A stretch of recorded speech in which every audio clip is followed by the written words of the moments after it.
तर आता आपण मगाशी सासवांचं घेतलं मत, आता आपल्यासोबत आहेत थोड्या सुना, तर आपण त्या सुनांना पण विचारूया माहेर मध्ये आणि सासर मध्ये काही वेगळं तुम्हाला जाणवतं का?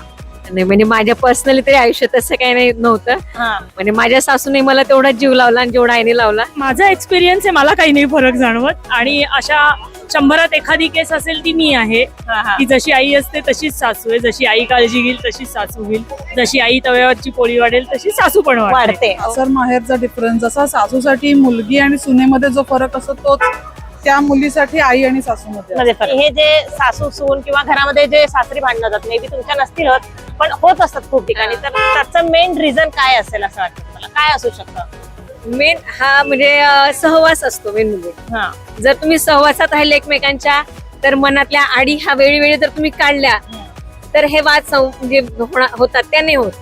तुमचे विचार एकमेकांना म्हणजे तुम्ही सांभाळून घेतलं पाहिजे. आणि प्रत्येक व्यक्ती हा वेगळा असतो. जर तुम्ही त्याचं वेगळे पण जपून जर घर ऍडजस्ट केलं तर तुमचे सगळे संबंध छान राहतात. खरं सांगायचं तर काहीच नाही सांगता येणार, कारण मला गॉसिपला विषयच नसतो सासरी काय आणि माहेरी काय, त्यामुळे तुम्ही फार चुकीच्या व्यक्तीला प्रश्न विचारला. मला वाटतं जनरेशन गॅप विचारांची मतभेद असते. जशी मला सासू नाही आहे, सासरे आहेत, ते 87 इयर्स आहे, 87 इयर्स ओल्ड. तर थोडंसं जनरेशन गॅप आहे. त्यांची मतं वेगळी आहेत, ती पण चुकीची आहेत असं नाही. माझी मतं वेगळी आहेत, ती पण चुकीची आहे असं नाही. अपब्रिंगिंग मध्ये फरक आहे, बॅकग्राऊंड मध्ये फरक असतो. आपण ज्या बॅकग्राऊंड मध्ये वाढलो किंवा ते ज्या बॅकग्राऊंड मध्ये आहेत, बऱ्याच गोष्टी असतात. सो असं नाही की ते चूक आहे किंवा आपण चूक आहोत. ते जनरेशन गॅपमुळेच मतभेद होतात.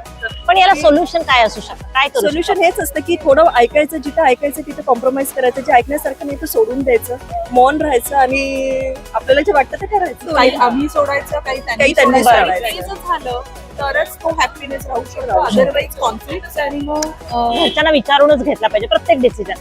त्याबद्दल तुमचं काय मत आहे? मी म्हणेन ते आपली जी फॅमिली स्ट्रक्चर आहे किंवा आपण ज्या वातावरणात वाढलोय, जिथे लहानपणी आई वडिलांना विचारून डिसिजन घेतले जायचे किंवा त्यांच्याशी कन्सल्ट करून विचारून तर मग जर आपण एकत्र राहतो, एका फॅमिलीत राहतो, तर कन्सल्टेशन इज ऑलवेज गुड. जर डिसिजन असेल तर तो एकत्र घेतलेलाच बरा. म्हणजे तुमचं ते माहेर आणि सासर, आपण काही डिसिजन घेतो तो त्या दोघांनाही माहिती असलेला नेहमी बरा. की नंतर तो आणि शेवटी बघितलं तर आपण कोणाला नाही सांगितलं तर तो मनात त्रास आपल्याला होतो आणि आपला हॅपीनेस तिथेच म्हणजे आपण हॅपी नाही होऊ शकत. जो निर्णय आपण आपल्यासाठी घेतो किंवा डिसिजन काही आहे तो घेतो तर त्याच्यात हॅपीनेस आपलाच कमी होतो. त्याच्यापेक्षा सगळ्यांना सांगून, सासर माहेर यांना सांगून घेतलेलं डिसिजन कधीही.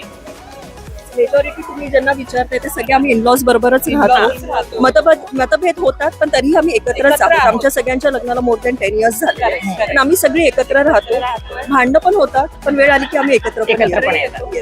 आपल्या आई वडिलांची मतं आपल्याला पटत नाही, तिथे सासू सासऱ्यांची मतं तर पटणं अवघडच आहे.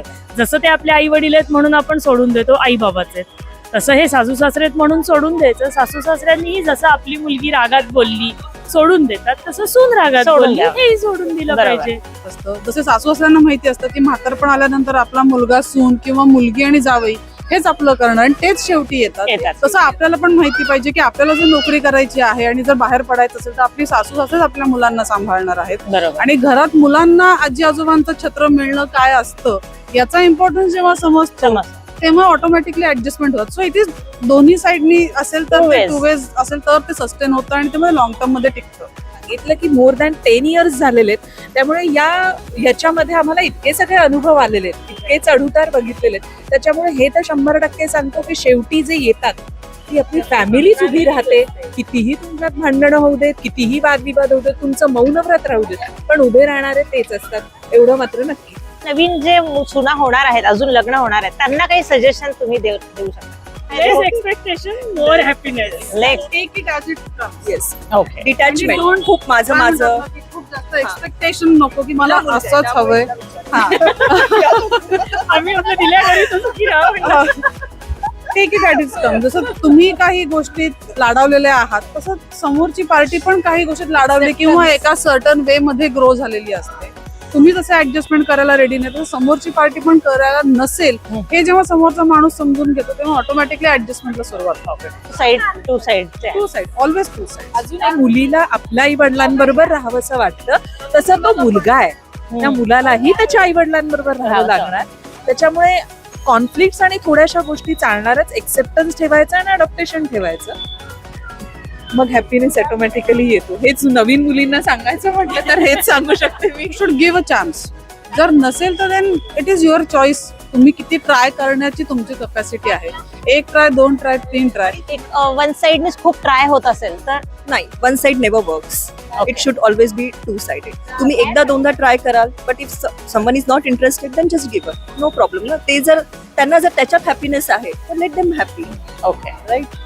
Thank you thank you so much. इथे तुम्ही आपण एक्सपिरियन्स सासू आणि सुनांचे मत ऐकले, तर तुम्हाला काय वाटतं हे पण तुम्ही कमेंट मध्ये नक्की सांगा.